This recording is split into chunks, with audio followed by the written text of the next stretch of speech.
Hello guys, in this video I'm going to show you how to change the language in the Trendyol app. But before that, don't forget to subscribe and leave a comment down below, because at 10,000 subscribers I'm going to show you my whole YouTube revenue statistics and growth strategy. So without further ado, let's just jump right into it.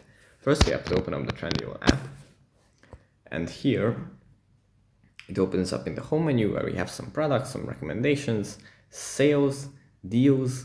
But from here we have to go into the little person icon in the bottom right corner. And here in this menu, under the More section, we find Select Language at the bottom. And if we tap on this, then we can select the app language, either to be the local language, the language of the country we are from, or English.